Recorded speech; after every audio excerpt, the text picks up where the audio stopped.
बाहुबली बनी कवन बदमाश रे, कौन के बेरी में देहब जगह पे धास रे। कौन बाहुबली बनी कवन बदमाश रे, कौन के बेरी में देहब जगह पे धास रे। हाथ के लगाई हथियार हई रे, गोली मार देव जिला के रंगदार हई रे।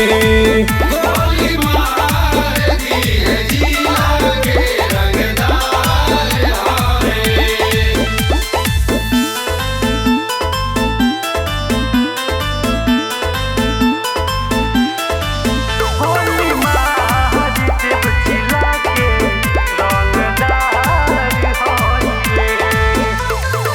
खून खानदानी गरम हवे पारा, कई गो चलेला हो मर्डर के धारा। मर्डर के धारा हो मर्डर के धारा, कई गो चलेला हो मर्डर के धारा। जकरा पता चलल हमरा हो बारे में, केहू नया खदे खैलस दोबारा।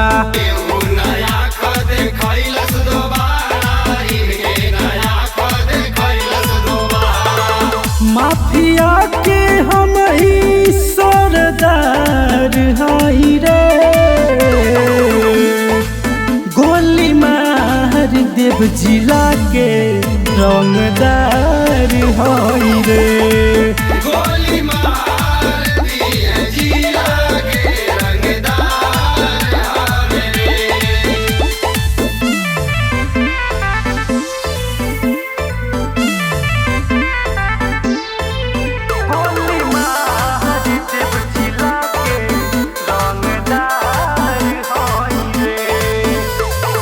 कहिया डर पे बा कई गो हो मर्डर, शेर के जैसन राखी लजीगर। राखेले जिगर हो राखेले जिगर, शेर के जैसन राखेले जिगर।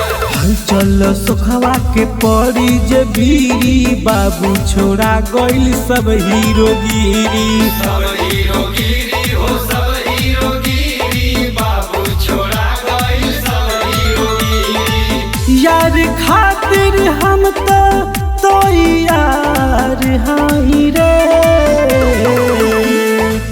गोली मार देव जिला के रंगदार हई रे।